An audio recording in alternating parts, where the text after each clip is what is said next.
Hello guys, আসসালামু আলাইকুম। আশা করি আপনারা সবাই ভালো আছেন, আমরাও ভালো আছি। এই যে দেখেন, ওয়াসিফ গাড়ি পেয়ে কত খুশি। ও গাড়ি চালাতে পাগল হয়ে গেছে।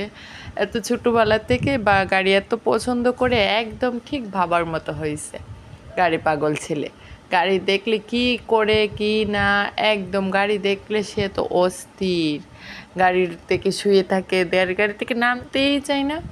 কি আর করা, আমার কাছে খুবই ভালো লাগে আমার ছেলের এই দুষ্টুমিটি। আমার ছেলে হুঁ করছে, আর কি করার, আমিও পাকে পাকে একটু দুষ্টুমি করে ফেললাম। এমনিতে দেখি ফুলটা, আজকে মনটা খুবই ভালো লাগছে, তাই দেখি ফুলটা দেখে মনটা আরও ভালো লাগছে, মিষ্টি লাগছে। সকালটাই যেন একদম মিষ্টি মিষ্টি হয়ে গেল। ফুলটি দেখে খুবই সুন্দর লাগছিল, তাই ফুলটির একসাথে নিতে যেয়ে সেটা কীরকম হয়ে গেছে দেখেন। তাও মাশাল্লাহ মাশাল্লাহ, ফুলগুলো অনেক সুন্দর লাগতেছে। একসাথে প্রায় 5টা ফুল ফুটেছে, দেখেন আপনারা খেয়াল করে দেখতে পারবেন অবশ্যই।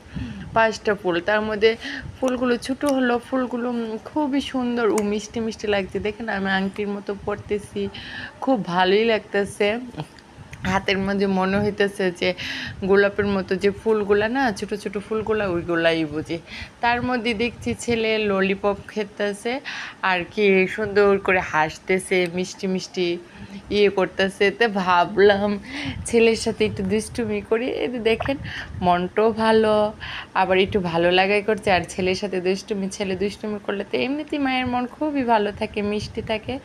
তাও আমার ছেলেকে দোকানের জিনিস কিছুই খেতে দিতে দেই না। আর ও দোকানের জিনিস দেখলে এত পছন্দ করে, কি আর করা। এর চেয়ে দুঃখের বিষয় হলো, মনটা ভালো হতে হতে আবার কী রাখছে। এই যে দেখেন আমার ছেলের মাথাগুলার মধ্যে এগুলো কি হয়েছে, যার কারণে আমার ওর চুলগুলো বড় করতে পারি না। এটা একটা বড় সব খুশির মধ্যে একটা দুঃখের বিষয় যে আমার চুল বড় করার অনেক শখ, যে আমার ছেলের চুলগুলো বড় করব। অবশ্য আপনারা আগের ভিডিওটি খেয়াল করলে দেখতে পারবেন, আমি আমার ছেলের চুলগুলো মোটামুটি একটু বড়ই রাখি, কিন্তু এখন রাখতে পারি না। ওর মাথার মধ্যে কি সমস্যা হয়েছে যে ওর চুলগুলো একটু বড় করলেই মাথার মধ্যে এইগুলো ফুটে, তার জন্য চুলগুলো কামাই দিতে হয়। তার কি করা, সুন্দর করে হাঁটতেছিলাম আর পার্কে দেখছি কয়েকটা হাঁস।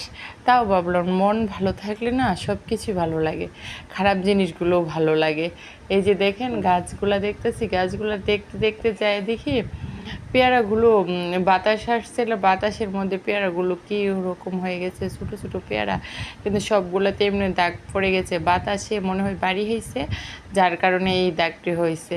তাও ভালোই লাগতেছে, একটু ঘুরে ঘুরে দেখতেছে। তার মধ্যে সজনা পাতাটা হাত দিলাম, এত সুন্দর লাগছিল, কি আর বলবো, খুব সুন্দর ও খুব মিষ্টি লাগছিল। তারপরে আমি বারবার হাতটা দিতেছিলাম, আর আমার কাছে অনেক অনেক ভালো লাগতেছিল। বলতে আর কি আর করা, মন ভালো হলে বলতে যাওয়া হয়।